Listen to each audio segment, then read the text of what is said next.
Bienvenue ici à Dakar, Mahamadou Issoufou, président du Niger. Bonjour Monsieur le Président. Bonjour. C'est important évidemment d'être présent à Dakar alors que se déroule ce 15e sommet de la francophonie pour dire que la francophonie est un vecteur de développement, un vecteur d'avenir, y compris pour votre pays. Absolument, c'est important d'être aujourd'hui à Dakar, à ce 15e sommet. Et je voudrais rappeler ici que la francophonie est née quelque part à Niamey, la capitale du Niger, et que le premier président du Niger, Diori Amani, fait partie des pères fondateurs avec le président Senghor, avec le président Bourguiba et avec Norodom Sihanouk. Et depuis sa création, la francophonie a connu un développement important. Parce qu'au départ, la francophonie se limitait à un peu la conscience de la solidarité qui existe entre les pays qui partagent la langue française. Et petit à petit, on a pu mettre en place la francophonie institutionnelle et politique. Et aujourd'hui, la francophonie embrasse également les questions de développement économique et social. C'est important que ça embrasse ces questions de développement économique. Pour votre pays, vous avez reçu le Premier ministre français Manuel Valls il y a quelques jours. Il y a des gisements d'uranium dans votre pays. C'est ça la francophonie? Absolument. C'est important que la francophonie embrasse tout ça. Et le thème de l'actuel sommet est un thème approprié, adapté au contexte que nous traversons. Il s'agit de parler des femmes, des jeunes, de leur rôle dans l'instauration de la paix, de leur rôle comme acteurs de développement économique et social. Et je pense que les femmes ont toute leur place parce que dans pratiquement tous nos pays, les femmes constituent plus de 50% de la population. Et les jeunes aussi, nous sommes des pays jeunes. Et comme vous le savez, en réalité, l'homme est créatif. L'homme peut innover dans une tranche d'âge entre 25 et 49 ans. Et donc, il faut investir dans les jeunes pour créer les conditions de l'innovation dont nos pays ont tant besoin. Oui, le développement économique, puisque c'était ça aussi le thème. Manuel Valls espère pouvoir exploiter ce gisement d'Imouraren. Est-ce que ça, c'est envisageable? C'est envisageable, je crois, parce que Imouraren a été retardé parce qu'on a connu une dépression sur le marché de l'uranium suite aux accidents des centrales nucléaires intervenues au Japon, à Fukushima. Mais là, le marché de l'uranium est en train de repartir et les prix commencent à augmenter. Et par conséquent, c'est possible que le gisement d'Imouraren puisse être mis en exploitation d'ici 2020. En tout cas, c'est notre plus profond espoir. Votre pays est voisin du Mali, de la Libye, du Nigeria. Boko Haram a fait un véritable carnage apparemment au Nigeria, 120 morts, menace les pays voisins. Le Niger se sent menacé aujourd'hui? Mais le Niger est dans un triangle, dont le sommet, un des sommets est en Libye, l'autre sommet au Mali et le troisième sommet est au Nigeria. Mais très tôt, nous avons pris conscience des menaces auxquelles nous sommes exposés, et au-delà de notre pays, auquel la zone du Sahel et du Sahara est exposée. Nous avons pris des dispositions. On peut vaincre Boko Haram aujourd'hui, Monsieur le Président? Je pense qu'on peut vaincre Boko Haram.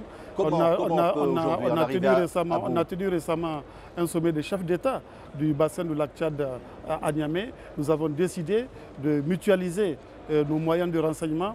Nous avons décidé de mutualiser nos moyens opérationnels au niveau des pays du lac Tchad afin de faire face à Boko Haram. Et au-delà des pays du bassin du lac Tchad, nous avons des amis à l'extérieur comme la France, les États-Unis, qui nous aident également pour faire face à cette situation extrêmement difficile, extrêmement grave. C'est très difficile. Alors il y a l'opération française Barkhane, il y a la MINUSMA qui est présente. Elle devrait avoir un rôle revu, renforcé? Alors ça, c'est au Mali où est présente la MINUSMA, la mission des Nations Unies pour la stabilisation du Mali. Nous avons senti, compte tenu de la situation sur le terrain, la nécessité de doter la MINUSMA d'un mandat plus offensif. Et je pense qu'on est tous d'accord pour qu'il en soit ainsi. Et au-delà de la MINUSMA, il y a beaucoup d'autres forces qui sont présentes au Mali. Il y a bien sûr les forces armées maliennes, il y a la MINUSMA, mais il y a aussi l'opération Barkhane qui est également présente dans le pays. Et nous avons décidé de mieux organiser la synergie entre ces différentes forces afin de faire plus efficacement face au terrorisme. Avec une nouvelle base militaire française au nord du Niger. Voilà, il y a également une base française au nord du Niger, à Madama. La mise en place de cette base en rapport avec les forces de défense et de sécurité du Niger permettra de verrouiller les différents points de passage de la Libye vers le Mali, parce qu'on a des points de passage de trafiquants de drogue, de trafiquants d'armes, de djihadistes, etc. Et je pense que ça, c'est un verrou qui, s'il est mis en place, permettra effectivement de contribuer à faire face aux menaces auxquelles la sous-région est exposée. Oui, le président François Hollande parlait du dernier otage français, Serge Lazarevich, qui a donc été enlevé au Mali le 24 novembre 2011. Il y voit une monnaie d'échange, c'est le cas? Alors je ne voudrais pas trop évoquer cette question parce que comme vous savez, le thème du sommet ici, c'est la paix et le développement, le rôle des femmes, le rôle des jeunes. Oui. Donc je souhaite ne pas m'étendre sur ce sujet. Mais il y a des négociations pour essayer de le libérer aujourd'hui? Je souhaite ne pas m'étendre sur la question. Oui, je comprends qu'il faut être discret, mais il y a de l'espoir et en tous les cas, vous y travaillez. Mais vous savez, tant qu'il y a de la vie, il y a de l'espoir.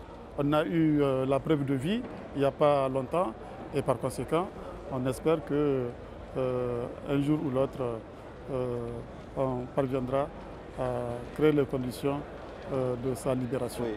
Il y a une nouvelle phase qui s'ouvre pour la francophonie à l'issue de ce sommet de Dakar. Vous la voyez comment, vous, Monsieur le Président? Une francophonie différente? C'est la continuité dans la mesure où je disais qu'au départ c'était la solidarité entre pays qui partagent la même langue, puis on a mis en place une francophonie politique et maintenant la francophonie s'occupe également de l'économie et c'est pour cela que d'abord ce sommet de Dakar va mettre en place la stratégie de la francophonie 2015-2022 et à l'intérieur de cette stratégie globale, il y a une stratégie économique qui est mise en place. Et le fer de lance, l'Afrique. Et l'Afrique est le fer de lance de la francophonie parce que, comme on le sait, l'Afrique c'est le premier continent francophone du monde. C'est une Afrique qui bouge, une Afrique qui donne une image positive aujourd'hui. C'est une Afrique qui bouge, c'est une Afrique qui est forte de sa jeunesse, c'est une Afrique qui est forte de son taux de croissance supérieur à 5%. Donc l'Afrique, c'est vraiment le continent de l'avenir. Et ce continent contribuera à porter les valeurs qui sont celles de la francophonie, les valeurs de démocratie, les valeurs de droits de l'homme, les valeurs de paix et de sécurité pour le monde. Merci beaucoup, Monsieur le Président du Niger, Monsieur Issoufou, d'avoir été notre invité ici pour TV5 Monde à Dakar. Merci. Je vous en prie.